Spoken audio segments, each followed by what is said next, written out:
Hello everyone, Jacob here with Sixth Scale Scoundrels, and welcome back to the channel. Today we're taking a look at the brand new Ellen Ripley 1 6 scale collectible figure from Hot Toys. Now, there are actually 3 versions of this figure, and we're going to discuss all of them in this video. We've got the Artisan Edition, the Deluxe Edition with the sculpted hair, and the Standard Edition with the sculpted hair. We'll break down what each version includes, who I think they're for, and hopefully help you decide which one makes the most sense for your collection. Before we dive in, hit that like button, subscribe to the channel, and follow us over on Instagram at Sixth Scale Scoundrels. Now let's get into it. Right off the bat, I think Hot Toys has put together a very strong figure here. One of the first things that stands out is the seamless silicone arms. You still have the visible wrist joints, but unfortunately that's just where the technology is right now. Some manufacturers hide the wrist joint better than others, but at the end of the day, it's still there. The good news is there are ways to pose around it. And on one arm, you've got Ripley's watch helping to disguise the joint as well. So while it isn't perfect, it's definitely not a deal breaker. Now moving on to the head sculpt. I think Hot Toys did a really nice job here.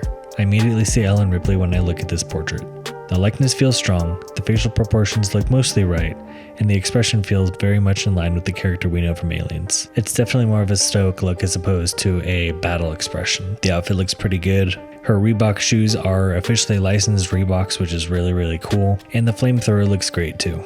Personally, a lot of collectors I think are going to be very happy with what Hot Toys has delivered here. Now, the biggest point of discussion is obviously going to be the Artisan hair. And now this Artisan version has waitlisted on Sideshow, so you'll have to go to Hong Kong resellers if you're going to want to snag a pre-order for this still. Am I recommending you do that? No, but they are available to do that. A lot of collectors simply don't trust Hot Toys when it comes to rooted hair anymore. We've seen concerns over glue residue, we've seen concerns about poor hair application, and are these the minority? Yes, it is. Not every single person is having issues. As collectors, we have to decide what makes the most sense for our collections.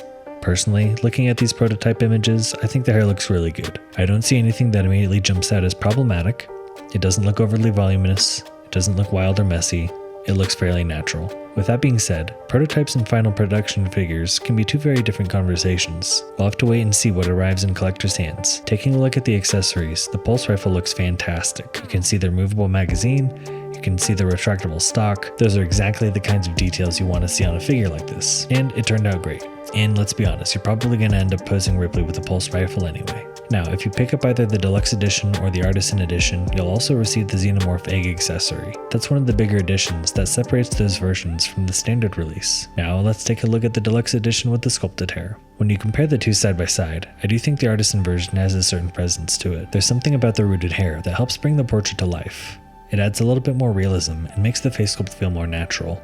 But at the same time, the sculpted hair version might actually be the smarter purchase. You're saving money, you don't have to worry about potential rooted hair issues, and you don't have to worry about styling maintenance or factory inconsistencies. You simply take it out of the box and display it. Personally, I'm a huge fan of Alien and Aliens. For me, the Artisan Edition felt like the right choice. That's the version I ended up ordering, but I completely understand collectors who decide to go with the sculpted hair version instead. One thing I have seen from some collectors is hesitation regarding the face sculpt itself, and that's understandable. But it is worth remembering that Hot Toys has made adjustments to figures before. We've seen changes made to figures like Wednesday. We've also seen updates made to Supergirl from The Flash. So it's entirely possible that Hot Toys hears collector feedback and makes additional refinements before release. We'll just have to wait and see. Overall, I think Hot Toys absolutely cooked with both the new Ellen Ripley figure and the new Alien Warrior. As a longtime fan of Alien and Aliens, it's great to see these characters getting this level of attention. And hopefully, this isn't the end. With the 40th anniversary of Aliens being celebrated, I'd love to see Hot Toys continue expanding this line with even more characters and creatures from the franchise. But now we want to hear from you. What are your thoughts on the new Ellen Ripley figure? Did you pre-order one? Which version did you go for? Standard or Deluxe? Or did you roll the dice on the Artisan version? Let us know in the comments down below. If you enjoyed the video, drop a like, subscribe to the channel, and follow us on Instagram at Sixth Scale Scoundrels. Thanks for watching. I've been Jacob with Sixth Scale Scoundrels, and I'll see you in the next video.